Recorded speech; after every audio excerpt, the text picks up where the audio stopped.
Pedro Antonio de Ceballos. Pedro Antonio de Ceballos nació el 29 de junio de 1715 en la ciudad de Cádiz, hijo del cántabro Juan Antonio de Ceballos y su esposa extremeña Juana Cortés de Arévalo. Descendía de uno de los linajes más antiguos de Cantabria, gozando el lema de su blasón familiar de la siguiente leyenda: es ardid de caballeros Ceballos para vencellos. Este lema aparece escrito junto con su escudo en la Torre de Ceballos, ubicada en la localidad cántabra de Alceda. De corta edad, ingresó en el Seminario de Nobles de Madrid, donde se enroló como oficial de ejército con el grado de capitán del Regimiento de Caballería de Órdenes, al cubrir la vacante consecuencia del retiro del servicio de Manuel Gaspar de Hoyos. Desde tal ingreso, su carrera militar fue fulminante. El 1 de diciembre de 1741 fue nombrado coronel del Regimiento de Aragón, encomendándosele la formación del segundo batallón de dicho cuerpo. Por distinguirse en el ataque de las trincheras de Villafranca de Niza, el 6 de mayo de 1744 se le concedió el grado de brigadier de infantería. En 1746 ascendió a brigadier y el 12 de abril de 1747 alcanzó el empleo de mariscal de campo. El 27 de octubre de 1749 se le encomendó la comisión de averiguar los desórdenes de los hospitales y el 19 de noviembre del mismo año se le concedió la dirección de ellos. El 19 de noviembre de 1755 ascendió a teniente general, siendo enviado a Parma con una delicada misión del rey Fernando VI, que desempeñó con tanto acierto como celo. Al año siguiente fue enviado a Río de la Plata, para ser nombrado gobernador de Buenos Aires, con un encargo especial, la conquista de Sacramento, en la margen septentrional del Río de la Plata. Después de 28 días de asedio, los ingleses se rindieron, dejando completamente inútiles las defensas británicas. Estos, al cabo de escasas semanas, hallándose enfermo Ceballos, intentaron recuperar la colonia. Sin embargo, después de un tiroteo de escasísimas horas, los asediadores y sus barcos, con el incendio de la nave capitana, abandonaron su intento, mientras el cargamento de 26 buques ingleses que se hallaban en el puerto cayó en manos de los españoles. El empeño militar de Pedro Ceballos resultaba imparable. Reparados los desperfectos y debidamente artillada, abandonó Sacramento para iniciar un recorrido por el norte de la llamada Banda Oriental, cruzó el Río Negro, entró en el territorio de Río Grande, batió a los portugueses en Santa Teresa, San Miguel y Chuy y llegó hasta el emplazamiento actual de Las Pelotas, realizando una brillante campaña. Obligado por el Tratado de París de 1763 a entregar Sacramento a Portugal, Ceballos mantuvo los territorios conquistados en Río Grande. Devolvió la ciudad, aunque con sus murallas derruidas y sin los cañones que la defendían, al mismo tiempo que poblaba las inmediaciones para impedir el contrabando de ingleses y portugueses en Río de la Plata. En 1772 regresó a Madrid, con una estancia en la corte de Parma en 1771, para ser nombrado por Carlos III capitán general del ejército y provincia de Extremadura y el 18 de septiembre de 1778 gobernador y comandante general de Madrid. En aquellos tiempos el virreinato del Perú tenía una extensión enorme, siendo difícil su gobierno. A ello había que añadir los ataques de ingleses y portugueses sobre Sacramento.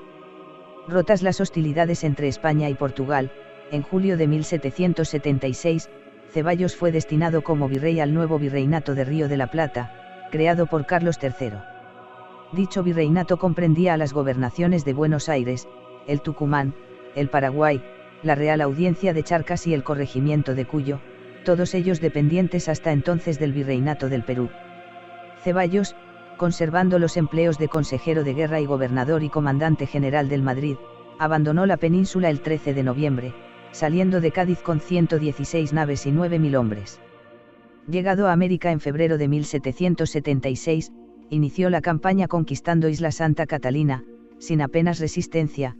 Unos 3.200 portugueses huían sin combatir, para dirigirse a Sacramento, que también tomó en igual forma. En aquella acción se apoderó de un gran depósito de armas, municiones y 195 cañones. Cuando se disponía a proseguir su incursión más allá de Río Grande, ante el pacto de Carlos III y su hermana María I del Portugal, tuvo que detenerse, para el 15 de octubre de 1777 hacer su entrada como virrey y capitán general en Buenos Aires. Si bien como militar su carrera puede destacarse por fulminante y completamente exitosa, su gobierno del virreinato no puede serlo menos.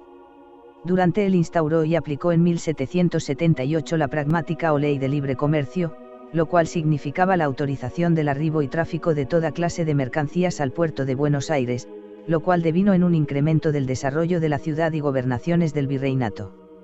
La expulsión de los portugueses trajo consigo un triunfo contra el contrabando que generaban, lo cual, unido al libre comercio, implicó un incremento en los ingresos fiscales. El efecto peculiar fue el acrecentamiento en la fabricación de carretas, necesarias para el traslado hacia el interior de las mercaderías llegadas a Buenos Aires. Su labor de gobierno amplió la producción agrícola, regulando tanto los horarios, como los salarios, e incluso la alimentación.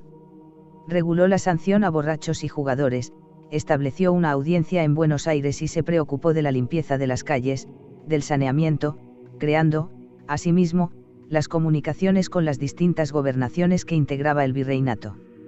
Fue escaso el tiempo de su gobierno como virrey, sin embargo, fue sumamente beneficioso para los súbditos del virreinato. Así, Ricardo Levin, historiador argentino, lo califica como uno de los grandes virreyes, innovador por excelencia e implantador de unas medidas económicas en franca contradicción y adelantadas a su tiempo.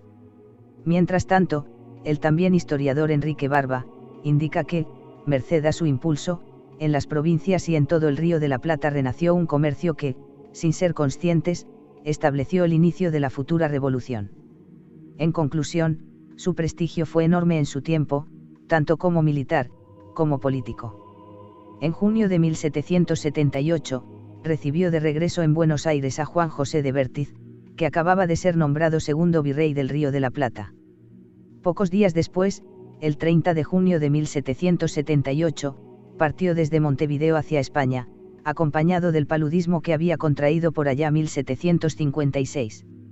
Llegado a Cádiz en diciembre del mismo año, emprendió camino hacia Madrid, sin embargo, dado su estado de salud, tuvo que detenerse en Córdoba donde falleció el 26 de diciembre de 1778, en convento de San Jacinto de los Padres Capuchinos, siendo sepultado en la Catedral de Córdoba, en una destacada ceremonia ajustada a su prestigio fruto de su conducta como militar y como político.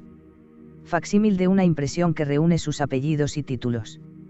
Don Pedro Antonio de Ceballos, Cortés, Hoyos, y Calderón, caballero de la Real Orden de San Genaro, comendador de Sagra y Senet en la de Santiago, gentilhombre de Cámara de Su Majestad con entrada, capitán general de los Reales Ejércitos, comandante general de las Fuerzas de Tierra y Mar, destinadas la América Meridional, virrey gobernador, y capitán general de las provincias del Río de la Plata, Buenos Aires, Paraguay, Tucumán, Potosí, Santa Cruz de la Sierra, Charcas, y de las ciudades y pueblos de Mendoza, y de San Juan, superior presidente de la Real Audiencia de Charcas, y superintendente general de Real Hacienda, etc. Francisco Gilet.